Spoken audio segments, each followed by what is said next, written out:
Welcome to the last class for Chapter 6 on indices and surds. Today we're going to be focusing predominantly on surds, so let's get into it. First thing, we need to understand some basic rules.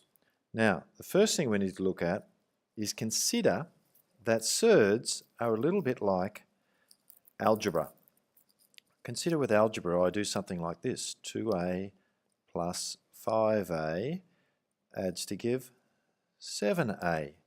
When I'm dealing with surds, if I have something like 2 square root 3 plus 5 square root 3, I can say that they can be added because the surd parts or the square root parts are exactly the same. So if they are exactly the same, I can add them and I'll have 7 square root 3's. When you're doing algebra, you can add and subtract like terms. When you're doing surds, when you're adding and subtracting surds, you can add and subtract them if they are like surds. The bits under the square root signs must be the same. However, when you are dividing, that is different.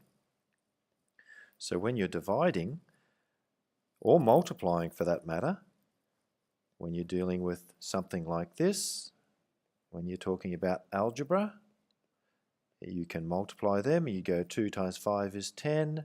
A times B will give you AB. If I had something like this, you'd go 2 times 5, normal numbers, they give 10. And the surd parts are the 3 and the 7, and 3 times 7 is 21. So numbers multiply with numbers and surds multiply with surds, and that's all you can do.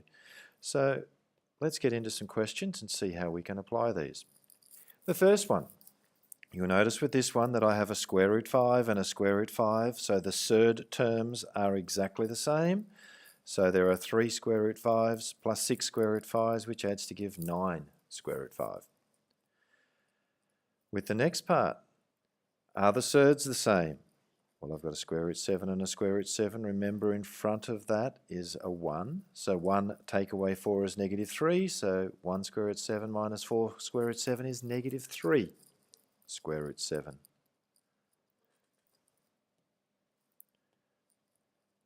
Part C, a little bit different. Now, when you look at part C, you'll notice that this term here has a square root 5, and this term has a square root 5. This term has a square root 3, and this term has a square root 3. And notice when I highlighted the terms, I always included the plus or the minus that was in front of the term. Well, let's look at the like terms. Look at the square root 5 terms. You've got 2 square root 5's minus 1 square root 5, which is just square root 5. Now we'll focus on the square root 3 parts. You're starting with plus 6 of them, and then you add another 5, so you get plus 11 square root 3. Let's look at part D. Now, we're multiplying here. We're not adding or subtracting. When you're multiplying, normal numbers multiply with normal numbers, surds multiply with surds. These are both under a square root sign, so you multiply the two together. 3 times 10 is 30, and the answer is also under a square root sign. So there's part D. We continue on. Remember, I can multiply a normal number with a normal number. 2 times 3 is 6. When you look at the surd parts, underneath the square root signs are a 5 and a 2, and 5 times 2 is 10, and 10 must be underneath the square root sign. So your final answer, 6 square root 10. When you're dividing, if they're both under a surd sign, you look at it and you go 54 divided by 18 is 3, so the answer 3 is also under the surd or the square root sign. Now, part G, a little bit trickier. Let's look at the normal number parts. You've got a 6 divided by 12. What is 6 divided by 12? Well, as a decimal, it's 0.5. As a fraction, it's a half, because it's 6 divided by 12 is the same as 6 over 12, which cancels to a half, which is also 0.5. So we look at this question and we do the number part first. 6 divided by 12, 0.5.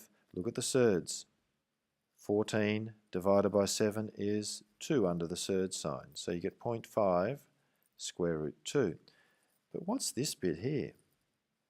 Well, if 0.5 square root 2 is the same as a half times square root 2, and the square root of 2 is the same as square root 2 over 1, times the top parts together, 1 times square root 2 is square root 2, times the bottom parts together, that and that are the same thing. I don't mind which way you write it. Ultimately, you have to be able to figure out that they both mean the same thing. Now, with part H, we need to multiply the brackets. So, multiply this square root 5 into everything in the brackets. So, square root 5 times square root 7, both under a square root sign, so it'll be square root 35. Square root 5 times minus 2 square root 3. Well, that minus 2 doesn't have anything to ties with. Well, you could say the 1 out the front, so you get minus 2. 5 times 3 is 15. Minus 2 square root 15, because the 5 and the 3 are both under surd signs, so when you ties them, the answer must be under the surd sign. Now, we need to talk about what a perfect square is.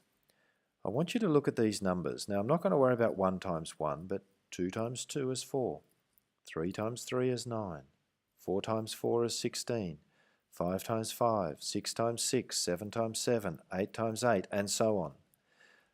The answers are called perfect squares because 2 squared is 4, 3 squared is 9, 4 squared is 16, and it continues on. When you are dealing with surds, they can be simplified.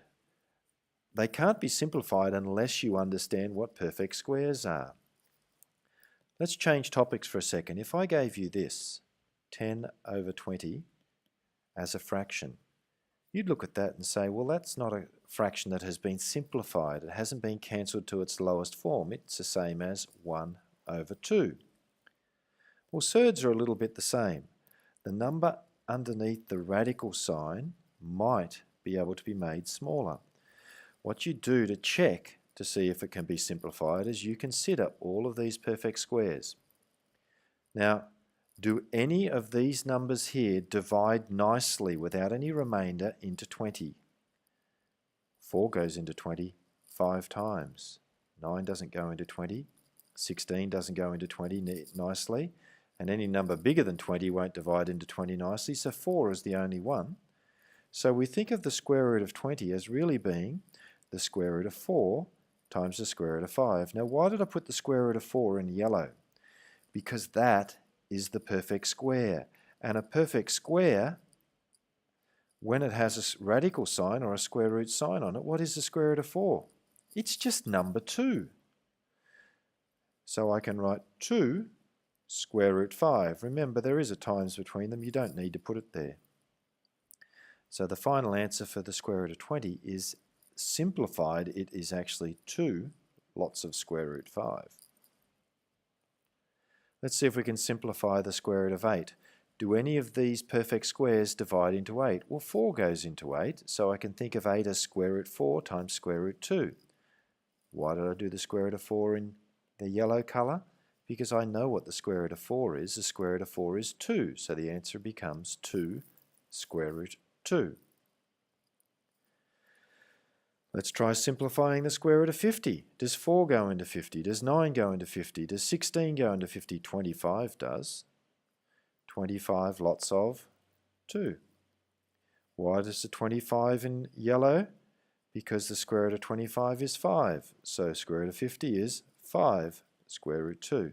You'll notice these last numbers, they can't cancel down. No perfect square goes into them. And if you put them on the calculator, they're decimals that go on forever. They are surds. The square root of 48. Now this one's a bit of a trick question. 4 goes into 48. But so does 16. And when you have more than one perfect square that goes into a number, you must always pick the biggest one. Otherwise it doesn't work. So we look at this and we say square root of 48 is 16. Square root of 16 times 3, because 3 lots of 16 is 48. You could have done 4 lots of 12, but that would not have been the simplified answer.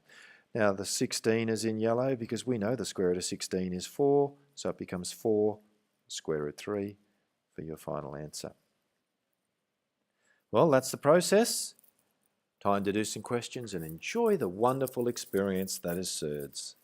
Bye for now.